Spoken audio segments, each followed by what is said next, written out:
This production was recorded at the podcast studios in the Media Arts Centre at Murdoch University. The views and opinions expressed in this podcast are solely those of the hosts and guests and do not necessarily reflect the official policy or position of Murdoch University.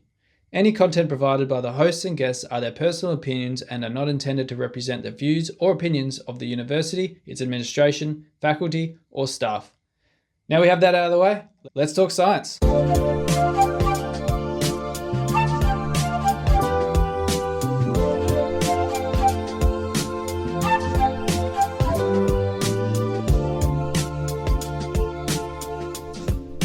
Paramount Importance. Well, thanks, Rachel, for coming to join me today. I'm actually really excited about this. Thanks, Kurt. No, it's great to be here.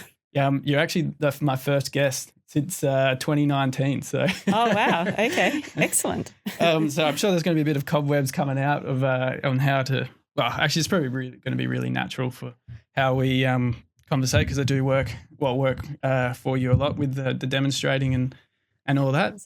Yep. So we're going to, you've got a broad range of topics we can talk about, but we're going to focus on a couple of them. The first few questions are going to be pretty broad, but and then we'll narrow in on some really interesting things that we talked about earlier. So starting with, what is biodiversity and why is it important? Wow. Yeah, we did start broad, didn't we? Yeah, I couldn't get much of a bigger question than that. So biodiversity is short for biological diversity. And the key thing about biodiversity is that it occurs at different levels of biological organisation. So we start at the gene level and, we have a bunch of DNA that codes for different genes and makes organisms, including humans, different at that level.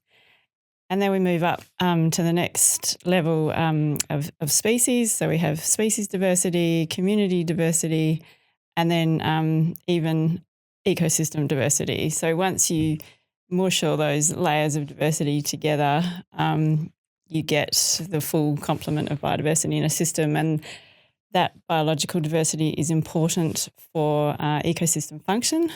So we know that the more diversity you get, the more function you get, and not just in single functions, but multiple ecosystem functions that we might care about, such as pollination and other ecosystem services we call them when the functions actually benefit people as well. So clean air, clean water, regulating our climate and things like that. Right. So I didn't realise there's multiple types of biodiversity within, like when you talked about ecosystem biodiversity, species diversity. What's exactly is like ecosystem diversity? Yeah, so if you look at a landscape, and landscapes in southwestern Australia are probably a decent example of this. You start at the coast with your short fringing coastal vegetation.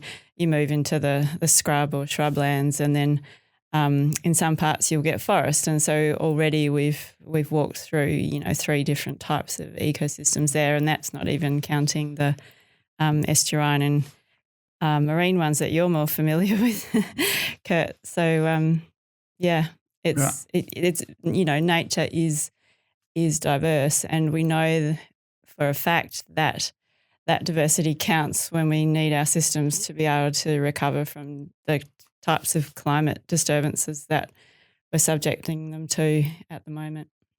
And I'm assuming that those are like with the climate change, but what are the disturbances we're seeing, say, more locally in the southwest?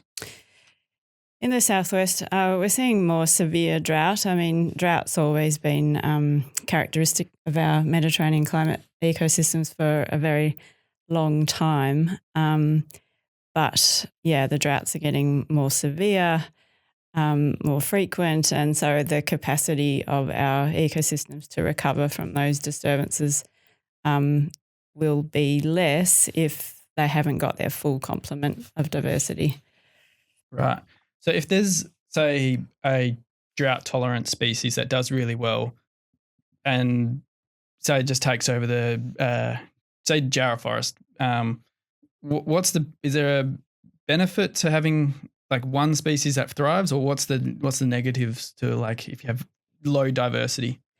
Yeah, good question. So we might get our super tough drought-tolerant species, but then the polyphagous shot-hole borer walks through and wipes it out. So although it's What's that?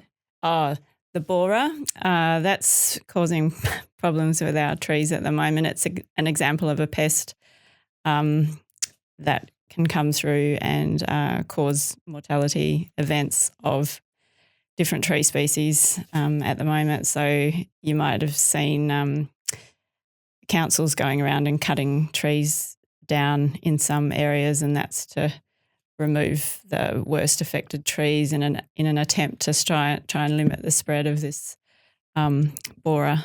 It's a beetle, right? Like a borer is like a worm beetle thing. It's a beetle, but it's a fungus that comes in afterwards that actually is responsible for killing the tree, I think. Oh, right. And then that beetle like spreads it. Yes. Oh, right. So they sort of coexist in some beneficial way that's beneficial to both of them, but not the species they're hosting on. Where did it come from? Because I do remember hearing about it, and it became one of the really big deal really quickly. But I didn't hear about it 5 years ago. It's only been the last year or so. We think it first came in through the port of Fremantle somehow. They're not really sure where from, and I think the issue was there probably wasn't action straight away, and then 5 years later we hear about the problem because it's spread. Right. So that is why when biosecurity, when you go to other countries and all that, they say, oh, you can't bring certain products back just because of this kind of issue. And I guess something fell through the cracks and come over then, hey? Yeah, that's right. Australia does have pretty tough biosecurity laws, which is a good thing. We are a country that's vulnerable to invasive pests and weeds and so on. And despite decades of research, pests and weeds are still top of the pops in terms of things that impact our native ecosystems. Does the phytophthora or dieback, is that classed as a pet, or is that more of like because that's a fungus, right? Phytophthora is a fungal pathogen. Oh, okay. Yes, and that's one of these intractable ones that, you don't hear about because we've had it for so long and there's no real long-term solution to getting rid of it. You can use phosphite injected into trees, but that's a pretty labour-intensive way to control a widespread. Considering there's millions and millions of trees. Yeah, that's right. And we also think the spores stay viable in soil for a long time. So even when it's wiped out susceptible species, it could still be there in the soil. So the ecosystem hasn't properly recovered because if a susceptible species comes in on its own accord, then it could get wiped out again. What are some of the susceptible species? Is it like a whole species, or is it certain species with certain genes? Yeah, good question. Phytophthora tax, it's a fairly generalist, I suppose you would say, in that it moves through different families of plants, including proteaceous species. I think some of our Banksia are quite susceptible. Yeah, there's a whole list of them. I can't remember off the top of my head at the moment. But some of our students here at Murdoch have been working on solutions, so trying to look to see if restoration of jarrah forest is possible with species that can resist the pathogen and at least provide a bit of function, so habitat for our wildlife in jarrah forest and so on. In terms of restoration, you do have done a lot of work with that, in that space. So what is restoration? And I know I've seen many pictures of you on mine sites and all that. So how do you restore an area after a mine site, like is left or closed down? Yeah, wow. So restoration is any intervention that humans do to restore an ecosystem that's been degraded by human activity or destroyed or in some way modified. I find it an interesting field because you get to apply ecological theory. And to me, that the real value of knowing about theory is seeing its application in the real world. And at best, it's an optimistic activity because we're helping to repair damage that we've done. And this is particularly true in mine sites. I don't know, in southwestern Australia where I work, I've got a choice of degraded landscapes. There's the agricultural landscape, which has been damaged by widespread clearing for agriculture, and then the mining landscapes where the impact is less widespread but quite severe where it happens.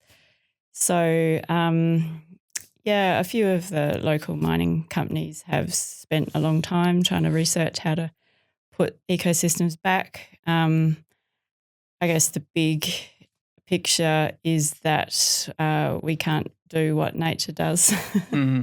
We can't put back exactly what was there before, but we're learning how to do it better. And part of my rationale for working with mining companies is to keep them on task, make sure there's a high aspirational goal for what they're doing.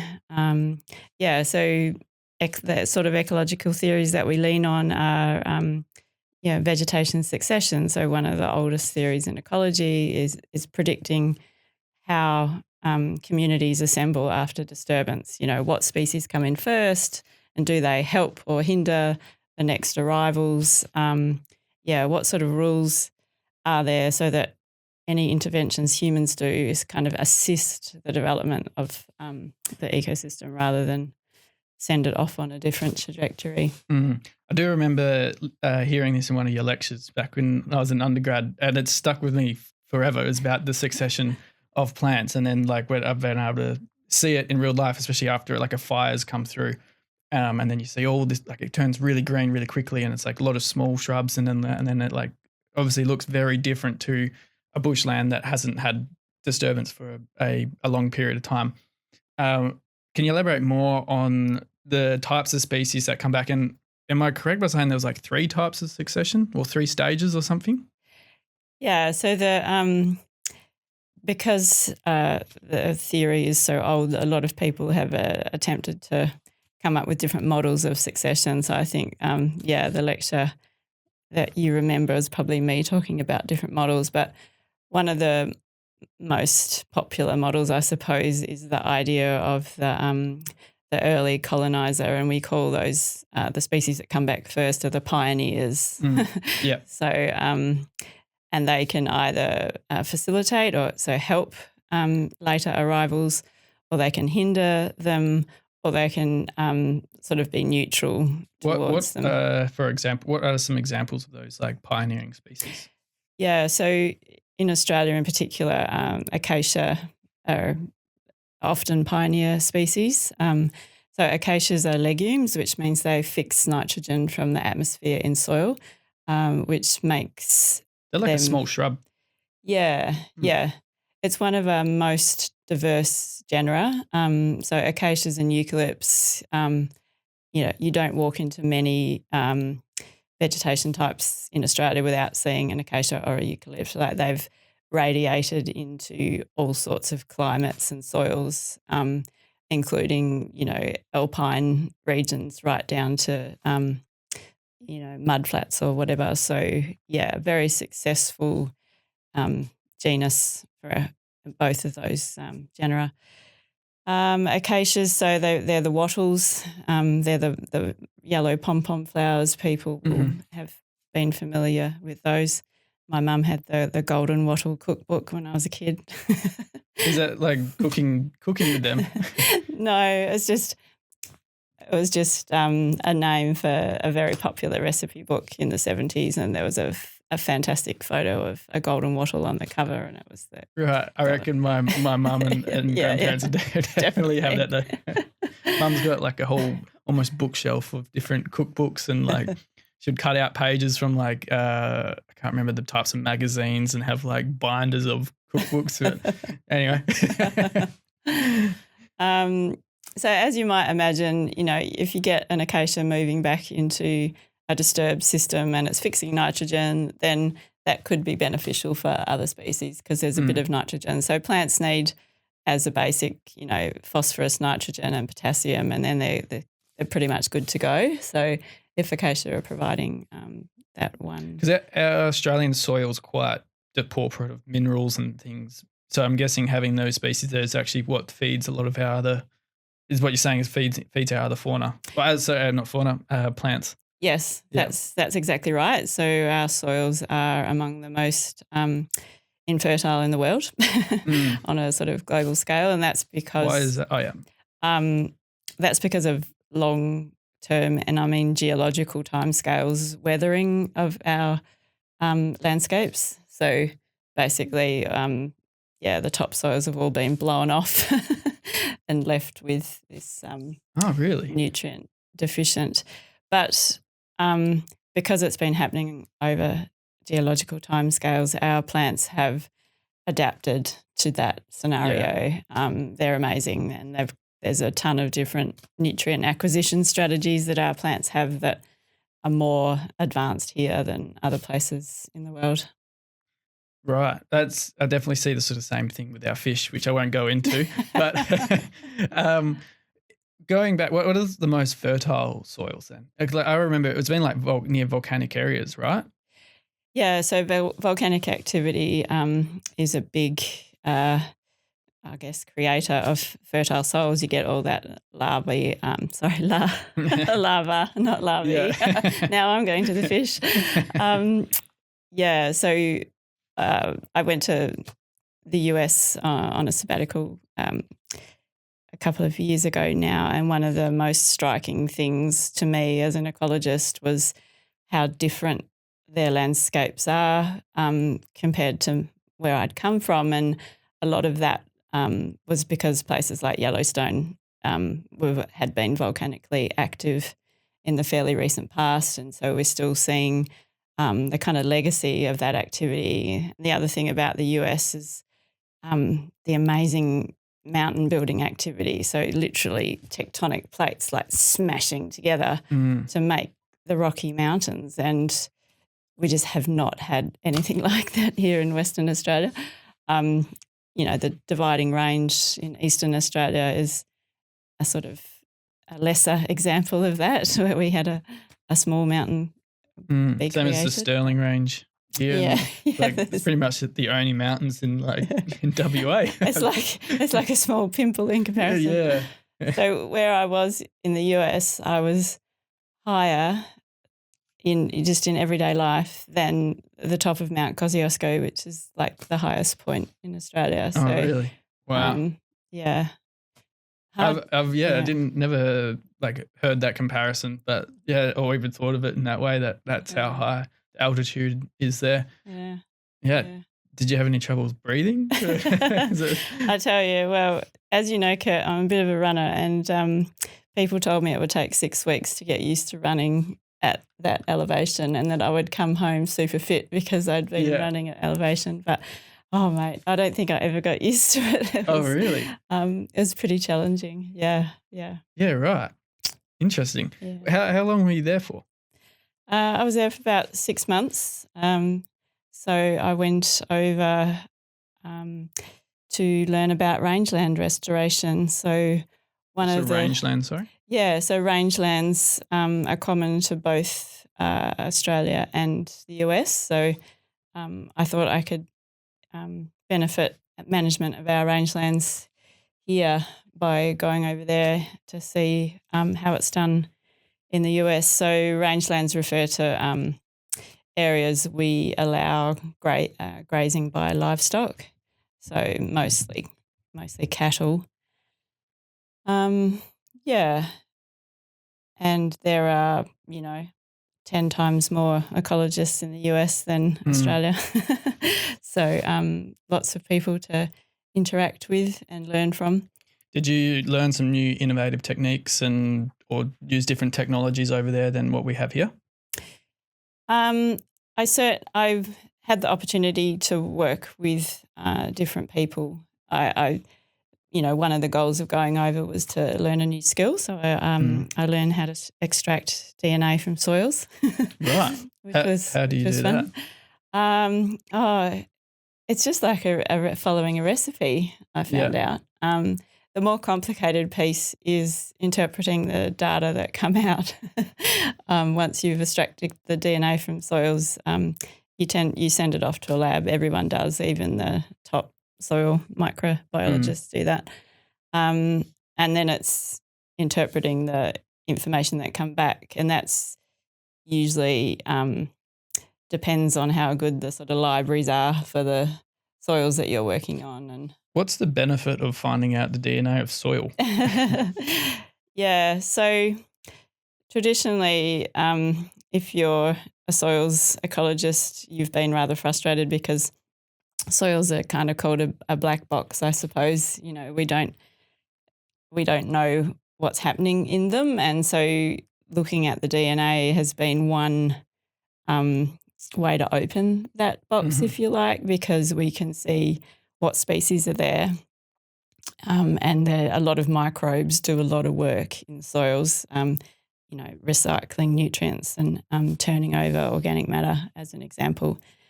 And increasingly, the more and more we study them, the more and more we work out what functions they're doing in soils. So from a restoration perspective, that's interesting to me because I don't particularly necessarily care about all the different species in soil, but if I know what they're doing and what's missing from a degraded soil, then you can try and intervene to put that back, if you like.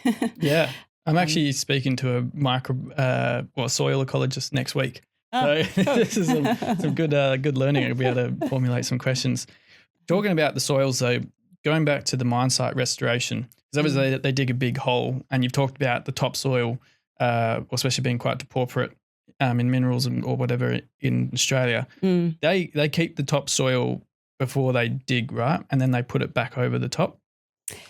Yeah, so in general, there are two types of mining disturbance in Australia. That's the really, really big holes. You go to Kalgoorlie and that's the super pit hole, which is probably never going to get filled up.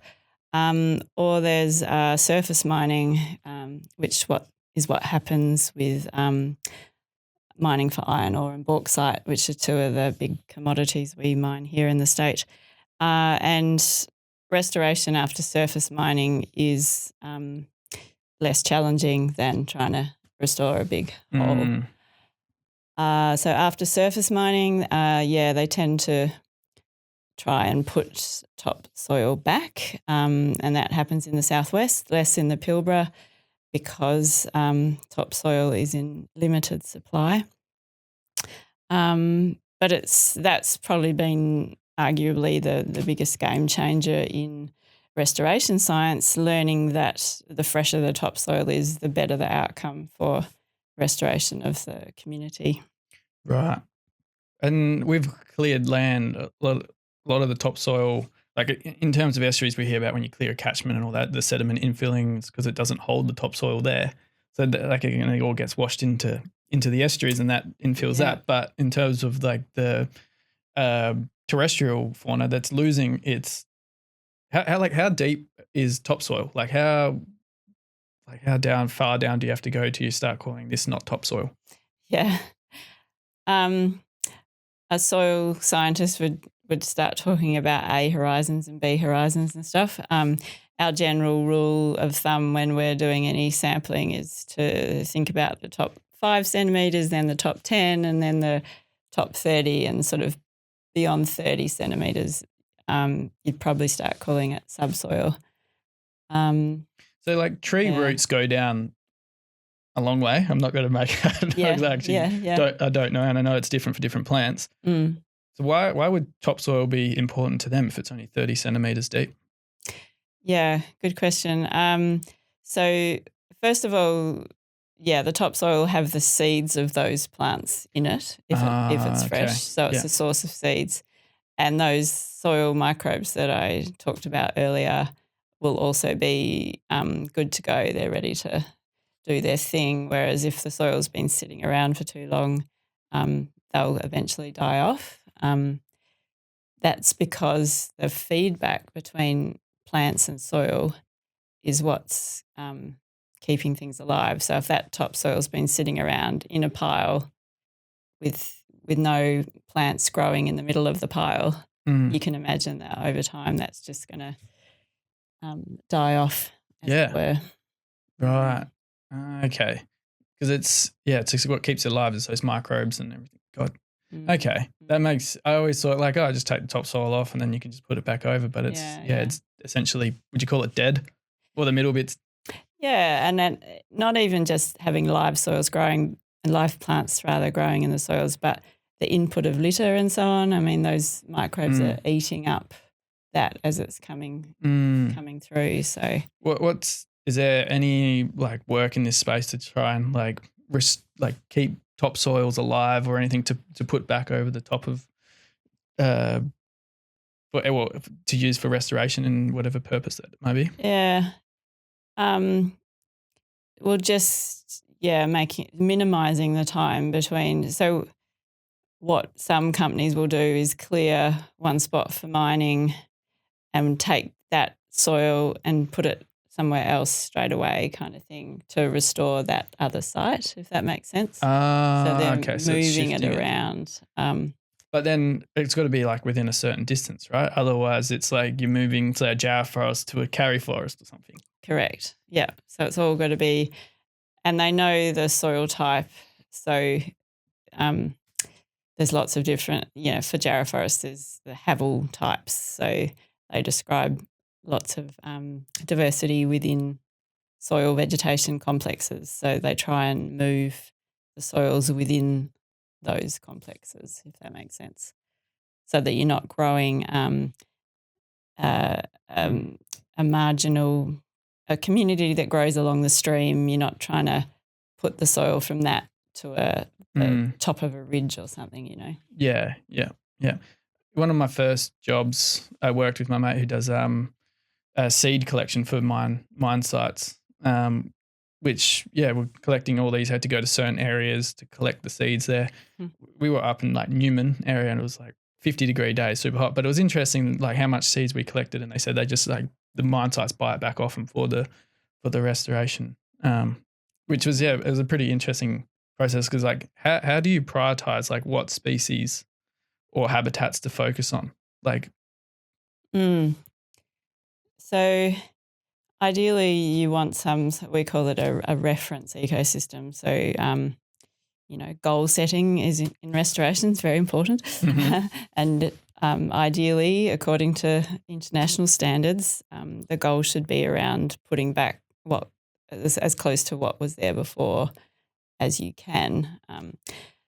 But it's getting more and more complicated to do that, Kurt, because of climate change in particular is calling into question whether or not species that grew there 20 years ago are still going to do there, given that the climate has changed and is projected to continue changing. So one of the research projects I'm working on at the moment is looking at climate adaptation and whether we source seeds from areas that are hotter and drier for the region that we're restoring, given that region is going to become hotter and drier in the future. So we're really pushing the envelope in terms of sourcing seeds for those species under climate change. They're like the same species, but ones that might have the genes that have adapted to higher temperatures, or like the species that do better in the higher temperatures?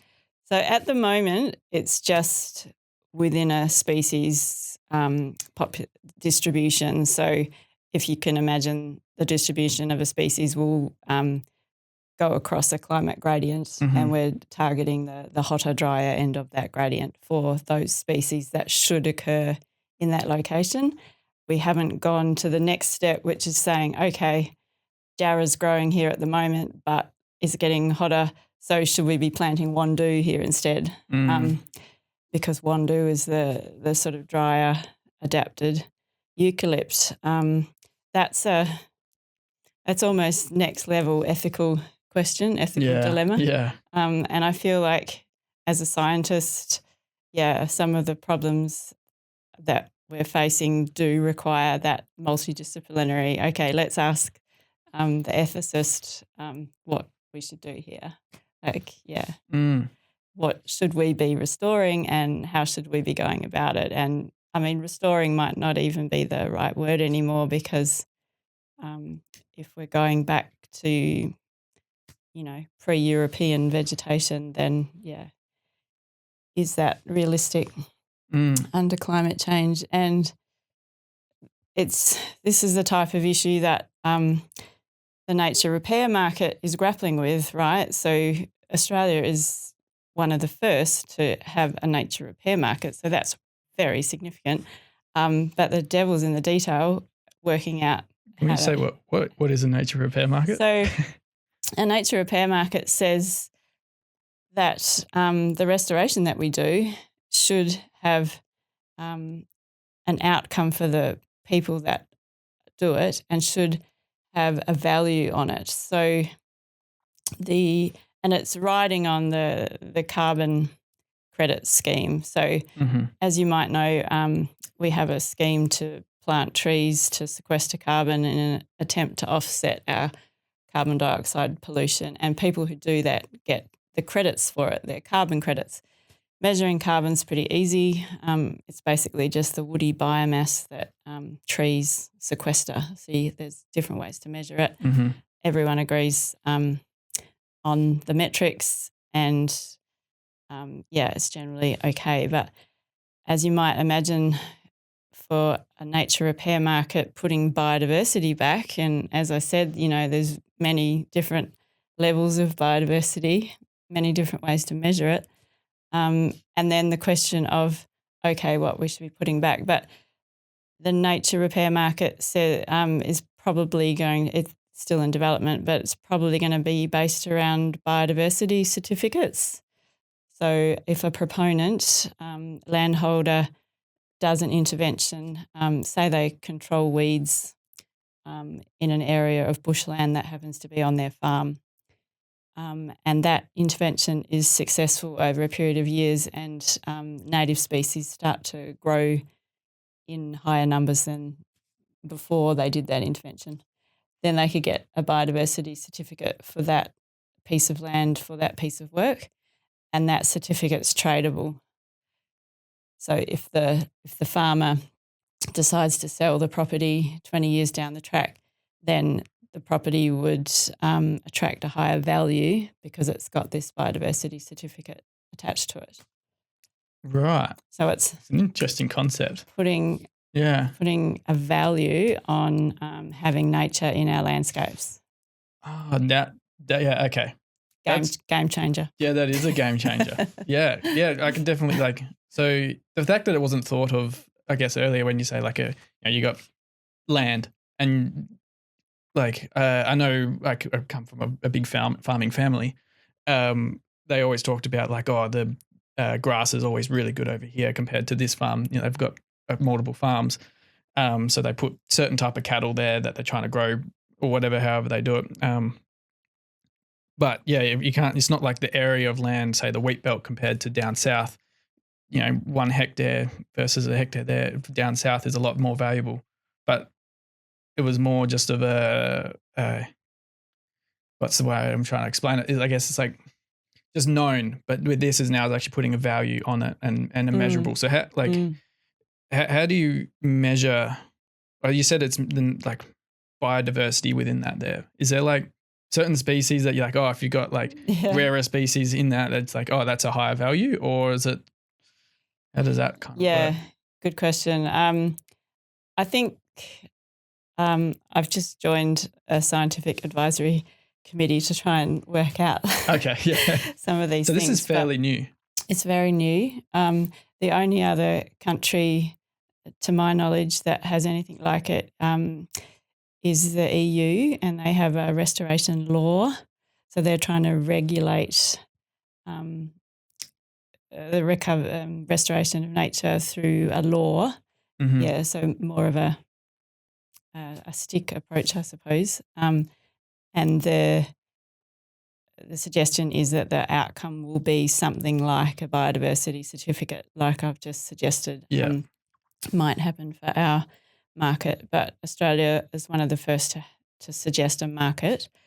What was I thinking? Oh, I think the standard will be the extent and condition of nature in all its forms on your property. And if you can demonstrate an increase in the extent and or condition of nature on your property under your watch, then that'll be the first step. You might do other things like that. You might see that there's a program for a threatened species in the region where you're living, and you might control foxes to improve the outcomes for that threatened mammal. That would get you additional points. So you can see how. Can you lose a certificate?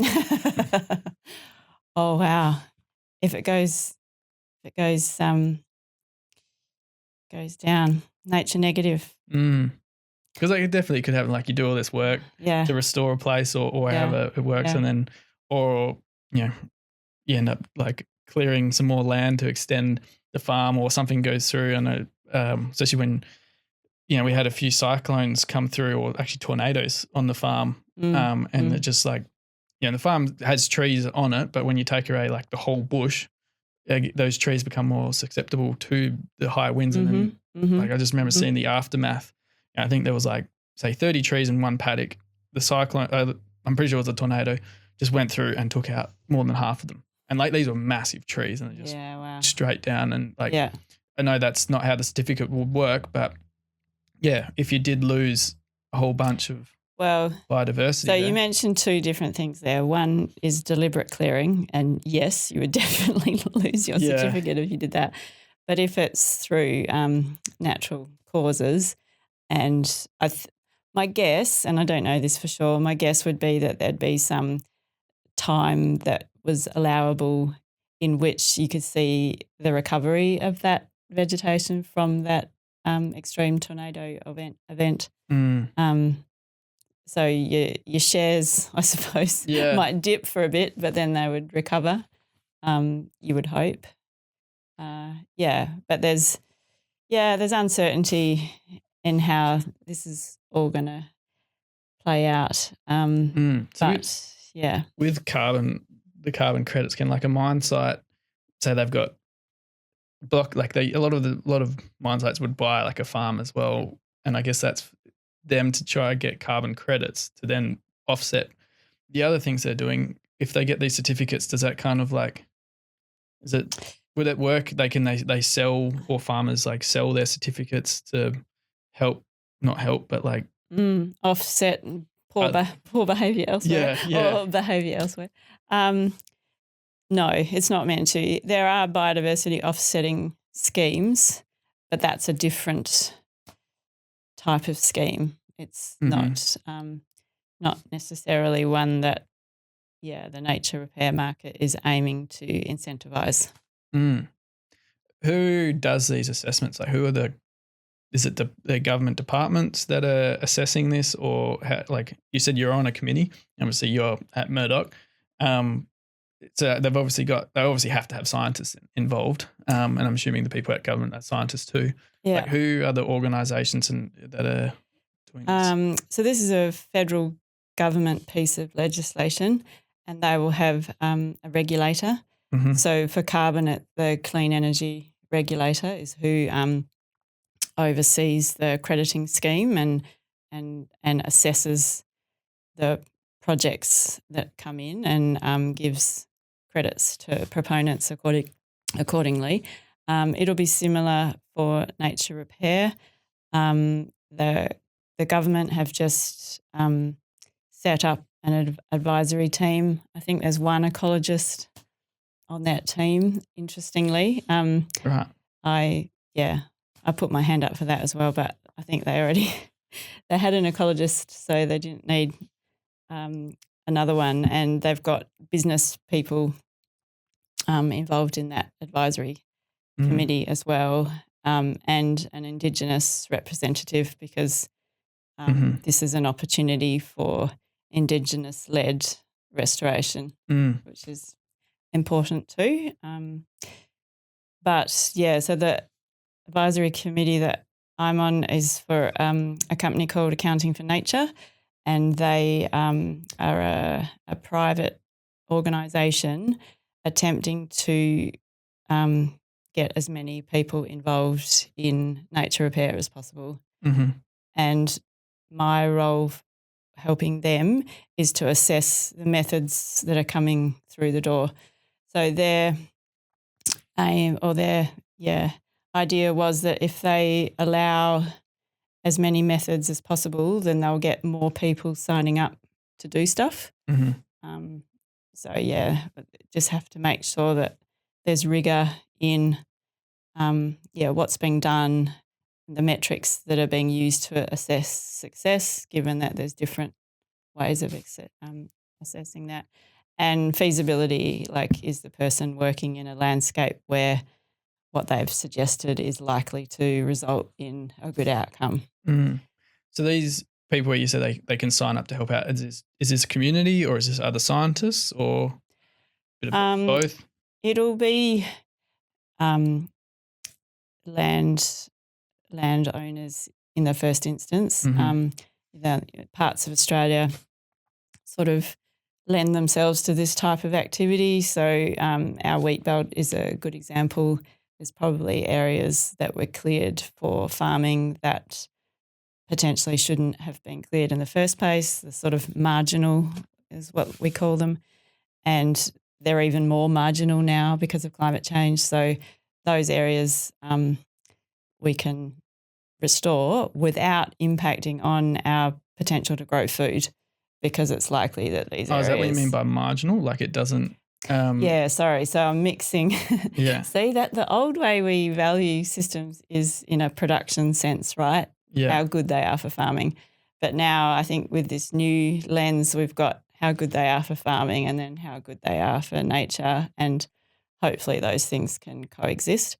So there was a really important study published recently that modelled where you would farm and where you would restore, basically, and how much it would cost to do that. And they worked out using all the data that all the available data that we have, that we can restore, some massive amount of vegetation cover, meet our agreements under the Paris Agreement on mitigating climate change, and get nature back into the landscapes and grow food for less than what we spend on submarines and so on. So, it is possible. Is this, with the restoration, especially like the wheat belt, is this part of like the Gondwana link? So initiatives like Gondwana Link are a big contributor to that sort of effort. Gondwana Link's special because of the scale of it. I mean, I think we probably should run down what the Gondwana Link is. So Gondwana Link is a large-scale initiative that aims to buy up abandoned farmland. So these are our sort of the marginal farmland between the Great Western Woodland, largest remaining temperate woodland on Earth, out around Coolgardie, and restore that link right through the Fitz-Stirling area until you hit the coastal forests of Margaret River. And they've been fairly successful at that so far, sort of reconnecting remnant bushland and providing sort of green corridors right through that part of the Great Southern. Have they actually connected it all the way through? Or is it still fragmented? I'm pretty sure there's still bits that are unconnected. Yeah, right. It's a long-term project. Why is it important to have the bushland connected? Yes, well, one is that allows the movement of species and genes around landscapes, and this is important for maintaining diversity. And you can imagine if, again, using climate change as an example, but one adaptation of species to climate change is to move, and they have to be able to move themselves. And if there's roads and things in the way, they're going to get run over before they can do that. But it's still an open question, actually, Kurt, the value of green corridors in our landscapes. And I have a student here at Murdoch working on this at the moment, because native species aren't the only ones to use these restored corridors.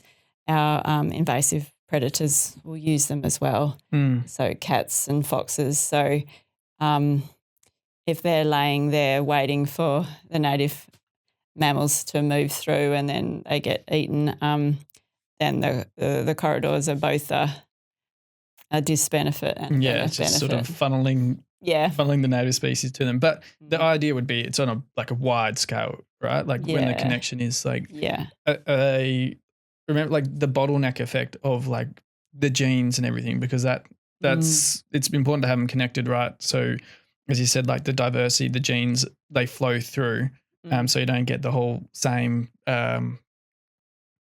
bottleneck effect of just like the same genes there, and then if a virus or something comes through, exactly, that just wipes them all out, and so you want that diversity, right? So that's part of and that's important for plants as well.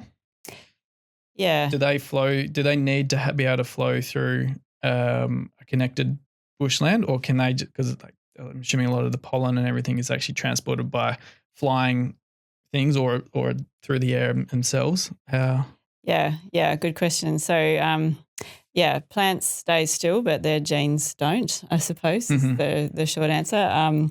And having pollinators visit them that have been elsewhere in the landscape to other parts of their distribution is beneficial for their reproductive success. So, I mean, plants are super cool. They have evolved strategies that allow them to self-pollinate in the event they don't get visited, but the outcomes... What can I have an example of that? How does that work? So if you have male and female parts on the same flower or coming into maturity at the same time on the same plant, there are ways for the pollen to pollinate the girl parts of the flower, and seeds will get produced that way. Is that essentially a clone? Yes.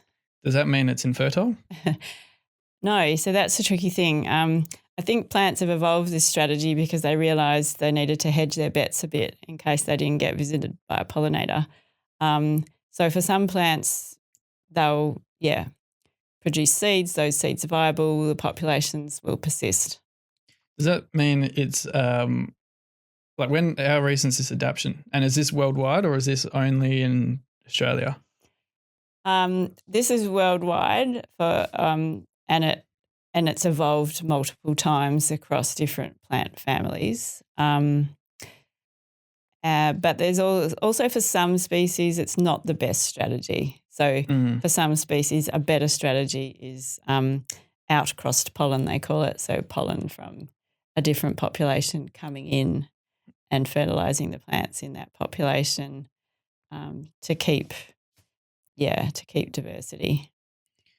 So could be, say, a reason for why the phytophthora and the borer have had major impacts, because I'm assuming that would lower the diversity of the genes, that potentially there might be a gene that has a higher higher survival rate against those pathogens, can viruses. Resist the pathogens. Yeah, for sure. And there would be other examples too. So part of the reason for keeping connectivity is keeping the potential for evolution. And insects would be the main distributors, or is it more birds, or depends on what? In Western Australia, we have a lot of bird and mammal pollinated species as well. So some of our Banksia that you'll know, with the massive inflorescences with thousands of flowers on an individual cone, the little honey possums will come in and pollinate those sometimes, and sometimes birds, and then insects for another bulk, and then our orchids. There's a bunch of orchid species that have evolved ways to deceive wasps into thinking that they're a female wasp, and so I went on my cousin's tour, Gary Muir, down in Wow Eco Tours in Walpole, and he talked about that wasp and how it made it. It was on the BBC. David Attenborough came and talked about it. Yeah, that was that was really cool. Yeah. Is there any plants or I guess any plants that are like that are only pollinated by like one specific animal? Yeah, some of our orchids are like that. Oh, really? Yeah. For the ones that have evolved ways to sexually deceive wasps are quite specialised in the pollinators that they need. Again, there's a whole raft of strategies in plants going from very specialised needs for pollinators to very general. And then there's, wind, just as you say, wind can move pollen around too, and then you don't need anyone else involved necessarily. Yeah. Those plants that are got only, say, is it like one or two species that they rely on, they're very susceptible to, like, if you lose that species, they're dead or they're gone. They will become extinct, right? Yeah. That's so quite this worrying. Idea of co-extinction is, something that gets talked about in the conservation literature for sure. Right. Huh. I do have one last question for you. Mm-hmm. What is your least favourite plant? Oh, wow. At the moment, it would be bufflegrass. And the reason for that is that I've just been to a workshop where it was called the Future Ecosystems Workshop, right? So we all had to imagine a 4-degree rise in temperature and think about our systems that we work in. So for me, that's eucalypt woodlands, and what that 4-degree rise would do to the state of woodlands in general. And unfortunately, my colleagues and I thought that eventually bufflegrass was just going to take over. And it's pretty sad. So that's not buffalo grass, it's bufflegrass. No. Is that like the grass that you see in sort of bushland? Like, I see a lot of grasses on the banks of estuaries and all that, not in urban areas, but in quite like rural,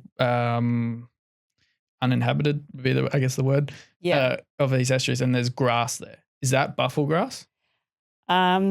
It could be. Like it's more common in the northern part of Western Australia, and it does have a value to production systems.